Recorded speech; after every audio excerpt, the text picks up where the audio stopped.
Update. राजधानी दिल्ली में half marathon को लेकर आज कई मार्गों पर रूट डाइवर्जन रहेगा। ये मैराथन प्रतियोगिता के चलते आज मेट्रो भी दिल्ली में सुबह 3 बजे से ही शुरू हो जाएगी। और वहीं खबर है, स्वच्छता सर्वेक्षण अभियान आज से शुरू होने जा रहा। नया पोर्टल खुलेगा, ऑनलाइन सफाई कार्यों की मॉनिटरिंग शुरू होगी हरियाणा राज्य में। मौसम विभाग ने भी चेतावनी जारी की है। आज भी देश में कई राज्यों में बारिश के साथ ओले गिरने का अलर्ट है। 9 राज्यों में तूफानी हवा भी चलेगी। आगे मैं आपको बताऊंगा और भी पूरे मौसम समाचार विस्तार से। फिलहाल आगे बढ़ते हैं खबरों में। देखिए आप अगली बड़ी अच्छी खबर, भारत के लिए एक और गुड न्यूज आई है। 7वां एलपीजी टैंकर से भरा जहाज ग्रीन सानवी ने भी हॉर्मुज रूट को सुरक्षित तरीके से पार कर लिया है। इस जहाज में 46,000 टन से भी ज्यादा एलपीजी मौजूद है। तो आखिरकार ईरान, अमेरिका, इजराइल जंग के बीच हॉर्मुज से एक और भारतीय एलपीजी टैंकर पार हुआ है। ईरान ने एक स्पेशल मैसेज में भेजा जिसमें गुजरात का भी जिक्र किया इस एलपीजी टैंकर के लिए। तो ये 46,000 टन और एलपीजी भारत में आने के बाद थोड़ा एलपीजी की जो कमी क्राइसिस देखने को मिल रहा है उससे राहत मिलेगी। हालांकि 17 और एलपीजी टैंकर जो है, मतलब जहाज जो है वो हॉर्मुज रूट पर लाइन में लगे हैं। उम्मीद है जल्द ही उन्हें भी हॉर्मुज रूट पार करने की इजाजत मिलेगी। और वहीं कल जो मीडिया में कुछ रिपोर्ट्स आ रही थी कि भारत आता हुआ एक एलपीजी जहाज चाइना की ओर मुड़ गया, तो इन रिपोर्ट्स पर भी सरकार ने क्लियरिफिकेशन जारी किया और कहा कि चीन की ओर कोई जहाज नहीं मुड़ा है ईरान से आने वाला। सरकार ने भुगतान से जुड़ी खबरों को भी बेबुनियाद बताया। आखिरकार पिंग सुन जहाज पर भी सस्पेंस खत्म हुआ। अफवाहों के बीच भारत सरकार ने सच्चाई बताई। 6 लाख बैरल तेल लेकर आ रहा है ये जहाज। चलिए अगली खबर देखिए दोस्तों। ईरान पर अमेरिका और इजराइल के हमलों को 36 दिन हो चुके हैं। इस बीच खबर है 2 अमेरिकी विमान भी मार गिराए ईरान ने। 2 में से एक तो सैनिक बच गया, दूसरा अभी भी लापता है। और ईरान युद्ध में अब तक 365 अमेरिकी सैनिक भी घायल हो गए, 13 सैनिकों की मौत भी हो गई है। इस बीच ईरान ने दावा किया कि हमने अमेरिका के 2 F-35 लड़ाकू विमान यानी फाइटर जेट को मार गिराया है। F-35 जो कि दुनिया का सबसे महंगा फाइटर जेट है, उसको मार गिराना ईरान के लिए एक सबसे बड़ा झटका है। पिछले 23 सालों में कोई भी देश ऐसा नहीं कर सका। 23 साल बाद दुश्मन देश ने गिराया अमेरिकी फाइटर जेट। और डोनाल्ड ट्रंप ने जो ईरानी आसमान पर कब्जे का दावा किया वो भी गलत है। अब तक अमेरिका के 7 विमान तबाह कर दिए हैं ईरान ने। IRGC ने ये फुटेज भी जारी की, तस्वीरें आप देख सकते हैं। हालांकि इन युद्ध के हालातों के बीच अमेरिका के राष्ट्रपति डोनाल्ड ट्रंप ने अब ईरान को एक अल्टीमेटम चेतावनी दी और कहा कि 48 घंटों के अंदर अंदर हॉर्मुज रूट खोल दो वरना और भयंकर हमले होंगे। ट्रंप बोले कि अब समय खत्म हो रहा है, अगर नहीं माने तो तबाह कर देंगे। ट्रंप ने ईरान को फाइनल चेतावनी देते हुए कहा कि जल्द कर लो फैसला, शर्तें नहीं मानी तो पुलों और ऊर्जा संयंत्रों को भी तबाह कर देंगे। इस बीच इधर ईरान ने भी जवाबी कार्यवाही में इजराइल और खाड़ी देशों पर फिर से मिसाइलें दागी। तेहरान के आसपास भी विस्फोटकों की आवाजें सुनाई दी। और ईरान जंग के बीच पाकिस्तान सरकार ने एक और बड़ा फैसला लिया। पाकिस्तान के मंत्रियों को अब 6 महीने सैलरी नहीं मिलेगी। अभी 2 दिन पहले तो पाकिस्तान में पेट्रोल डीजल भारी महंगा हो चुका है। 137 रुपए बढ़ चुके हैं प्रति लीटर भाव। फिर पाकिस्तान की आवाम जनता के विरोध के बाद 80 रुपए कम किए वापस सरकार ने। तो कहीं न कहीं देखा जाए तो पाकिस्तान में इजराइल, अमेरिका, ईरान जंग का असर बड़े क्राइसिस के रूप में देखने को मिल रहा। और इस बीच पाकिस्तानी सरकार ने मंत्रियों की सैलरी भी 6 महीने तक के लिए रोक दी है। चलिए अगली बड़ी खबर देखिए। अमेरिकी सरकार ने एक और नया कानून लागू किया। इंडियाना में 1790 विदेशी ट्रक ड्राइवरों के लाइसेंस भी रद्द होंगे। और क्योंकि इन ट्रक ड्राइवरों में ज्यादातर पंजाबी सिख हैं, तो उनके लिए बड़ा झटका होगा ट्रंप सरकार का फैसला। चलिए अगला अपडेट देखिए। भारत और अजरबैजान के संबंधों की भी नई शुरुआत होने जा रही है। बाकू में दोनों देशों के बीच व्यापार, ऊर्जा और आतंकवाद जैसे अहम मुद्दों पर चर्चा हुई है। चलिए अगली खबर देखिए। रक्षा मंत्रालय ने एक और बड़ा फैसला लिया। 1000 किलोग्राम के 600 एरियल बम की खरीद भी करेगी भारतीय वायुसेना। तो इससे इंडियन एयरफोर्स की ताकत और बढ़ेगी। वहीं देखिए युद्ध के हालातों के बीच एलपीजी क्राइसिस को लेकर सरकार ने कुछ नया प्लान बनाया। एक तो आदेश दिया कि डिस्ट्रीब्यूटर के पास जाने से बचें। पेट्रोल और गैस सप्लाई को लेकर ये नए नियम लागू हुए हैं। सरकार ने एक बयान जारी करते हुए कहा कि उपभोक्ता मौजूदा परिस्थितियों के बीच एलपीजी डिस्ट्रीब्यूटर के पास जाने से बचें और गैस बुकिंग के लिए डिजिटल माध्यमों का इस्तेमाल करें।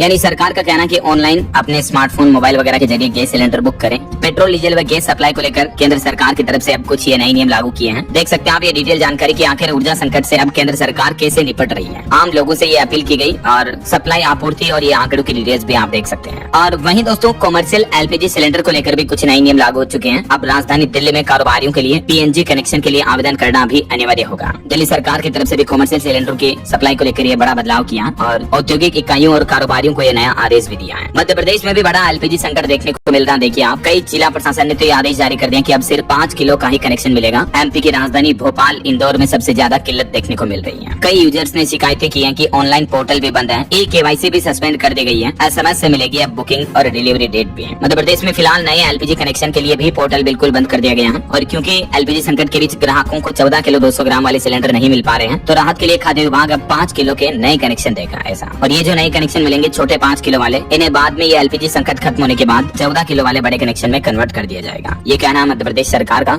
और वहीं पेट्रोल, डीजल और एलपीजी की कमी की अफवाहों पर भी सरकार ने एक बड़ा अपडेट दिया। इससे संबंधित नियमों में भी ढील दी है। सरकार ने छोटे सिलेंडरों की पहुंच आसान बनाने के लिए बड़ा फैसला लिया। कहा कि अब 5 किलो वाले जो FTL यानी फ्री ट्रेड एलपीजी सिलेंडर है, उनको खरीदने के लिए आपको किसी तरह का कोई एड्रेस प्रूफ दिखाने की जरूरत नहीं होगी। यानी ग्राहक अब कोई भी वैध पहचान पत्र, आधार कार्ड वगैरह दिखा करके भी आप छोटा सिलेंडर ले सकते हैं आसानी से। चलिए अगली खबर देखिए। दुनिया में चल रहे इस तरह के हालातों के बीच भारत सरकार एमएसएमई व्यापारियों कारोबारियों को राहत देने के लिए बड़ा फैसला ले सकती है। युद्ध प्रभावित क्षेत्रों को 2.5 लाख करोड़ रुपए तक के कर्ज गारंटी की योजना बना रही है। केंद्र सरकार जल्दी इसको लेकर घोषणा भी कर सकती है, मीडिया रिपोर्ट्स आ रही है। और एमएसएमई को लेकर एक रिपोर्ट ये भी सामने आ रही है कि सूक्ष्म, छोटे और मझोले उद्यमों के लिए कर्ज की कमी 2030 तक भी 55 लाख करोड़ रुपए से भी ज्यादा रहने का अनुमान है ऐसा। और कुछ बड़े हादसों की खबरें देखिए दोस्तों। हिमाचल प्रदेश के कुल्लू में बड़ा हादसा हो गया। यात्रियों से भरी ट्रेवलर बस खाई में गिरी, 3 लोगों की मौत हो गई। और हिमाचल में देर रात एक टेम्पो ट्रेवलर भी दुर्घटनाग्रस्त हो गया, इसमें भी 3 पर्यटकों की जान चली गई। वहीं महाराष्ट्र में एक बड़ा भयंकर हादसा हो गया। देखिए आधी रात को मची चीख पुकार, अंधेरे कुएं में समा गई कार, एक ही गाँव के 9 लोगों की मौत हो गई। एक ही गाँव के क्या, ये सभी एक ही परिवार के थे। महाराष्ट्र के नासिक में ये बड़ी घटना देखने को मिली। रात में एक कार कुएं में गिर गई जिसमें एक ही परिवार के 6 बच्चों समेत 9 लोगों की जान चली गई।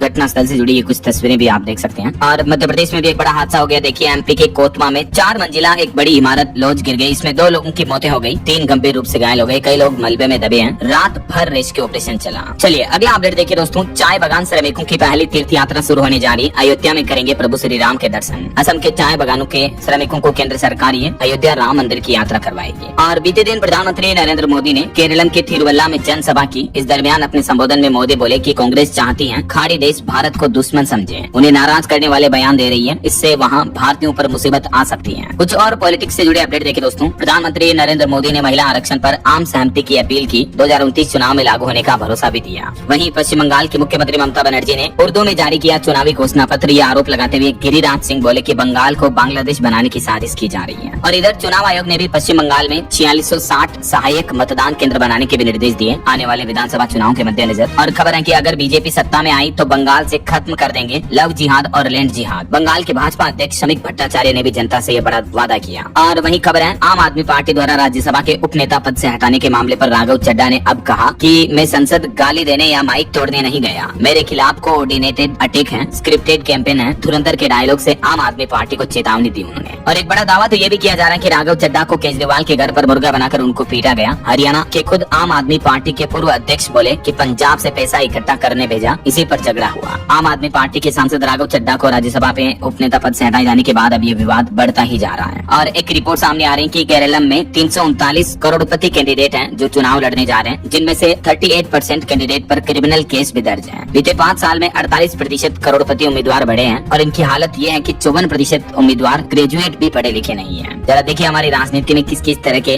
नेता जनता पर राज कर रहे हैं। ये डेटा, ये आंकड़े बताते हैं। क्रिमिनल, अनपढ़ और करोड़पति। क्या कहना चाहोगे दोस्तों आप इन पर? आपकी राय विचार कमेंट करके बताएगा जरूर। चलिए अगली खबर देखिए। हरियाणा कांग्रेस के क्रॉस वोटिंग वाले 5 एमएलए को सस्पेंड किया जाएगा। डिसिप्लिनरी कमेटी ने प्रदेशाध्यक्ष को रिपोर्ट सौंपी। हाईकमान से कड़ा एक्शन लेने की सिफारिश भी की जा रही है। और चुनावी माहौल के बीच सुप्रीम कोर्ट के जस्टिस बीवी नागरत्ना का कहना है कि चुनाव आयोग को स्वतंत्र रहना चाहिए, कोई भी राजनीतिक प्रभाव न हो। 2027 में ये चीफ जस्टिस बन सकती हैं नागरत्ना मैडम। चलिए अगला अपडेट देखिए दोस्तों। एक रिपोर्ट सामने आ रही है कि हमारे देश में आय का 40% तक स्मार्टफोन खर्च पहुंच चुका है, जबकि ये खर्च एक अच्छे देश की अच्छी जीडीपी इकोनॉमी के अकॉर्डिंग केवल 5% होना चाहिए। और रिपोर्ट में ये भी दावा किया जा रहा है कि महंगाई ने 22 करोड़ यूजर्स के लिए स्मार्टफोन अपग्रेड भी अटका दिया है। मतलब महंगाई के बीच लोग बाग नया मोबाइल फोन लेना चाहते हैं लेकिन खरीद नहीं रहे हैं, नहीं ले रहे हैं ऐसा। चलिए अगला अपडेट देखिए। उत्तर प्रदेश के लाखों शिक्षा मित्रों और अनुदेशकों के लिए अच्छी खबर है। मुख्यमंत्री योगी आदित्यनाथ सरकार ने बड़ा तोहफा दिया। अब हर महीने मिलेंगे 18 और 17 हजार। जी हाँ, यूपी के 1.5 लाख से भी ज्यादा शिक्षा मित्र और अंशकालिक अनुदेशकों का मानदेय तनख्वाह बढ़ा दी है। अब शिक्षा मित्रों को 18,000 और अनुदेशकों को 17,000 रूपए हर महीने वेतन के रूप में दिए जाएंगे। और सोना चांदी के भाव पर अपडेट आ रहा कि सोना इस सप्ताह 3666 रूपए महंगा हुआ। अभी सोने का भाव 1,47,000 रूपए प्रति 10 ग्राम चल रहा है, जबकि चांदी बीते सप्ताह भर में 6,166 रूपए बढ़कर अभी 2,28,000 रूपए प्रति किलो पहुंच चुकी है। इस बीच सरकार ने एक नया नियम भी लागू कर दिया है कि विदेशी जेवर मंगाने के लिए अब लाइसेंस लेना होगा। विदेश व्यापार महानिदेशालय डीजीएफटी की ओर से गजट नोटिफिकेशन जारी किया गया इस बारे में। और सोने चांदी की ज्वेलरी को लेकर यह नया आदेश जारी हो चुका है। तो कुछ मार्केट एक्सपर्ट्स का यह मानना है कि सरकार के इस फैसले से सोना और चांदी की ज्वेलरी में गिरावट देखने को मिल सकती है, क्योंकि अब केंद्र सरकार ने आदेश में कहा कि विदेशी जेवर मंगाने के लिए अब ज्वेलर्स को लाइसेंस लेना जरूरी होगा। जो भी ज्वेलर कारोबारी होते हैं उनके लिए सरकार ने ये नया आदेश जारी कर दिया है। हालांकि कुछ एक्सपर्ट्स का ये भी मानना है कि गोल्ड और प्लेटिनम पर सरकार के इस एक नए फैसले की वजह से कीमतों में थोड़ा उछाल भी देखने को मिल सकता है, क्योंकि सरकार ने गोल्ड और प्लेटिनम जैसी महंगी धातुओं को लेकर भी नया नियम लागू किया है। इनसे संबंधित उत्पादों के आयात नियमों को और सख्त कर दिया है। अब इन वस्तुओं को फ्री कैटेगरी से हटाकर रिस्ट्रिक्ट रिस्ट्रिक्टेड कैटेगरी में डाल दिया है, यानी विदेश से इनका आयात करने के लिए सरकारी लाइसेंस लेना अनिवार्य होगा। तो कुछ एक्सपर्ट्स का यह मानना है कि इस नियम से सोना चांदी के आभूषणों की कीमतें और बढ़ सकती हैं। ऐसा चलिए अगला अपडेट देखिए। भारत और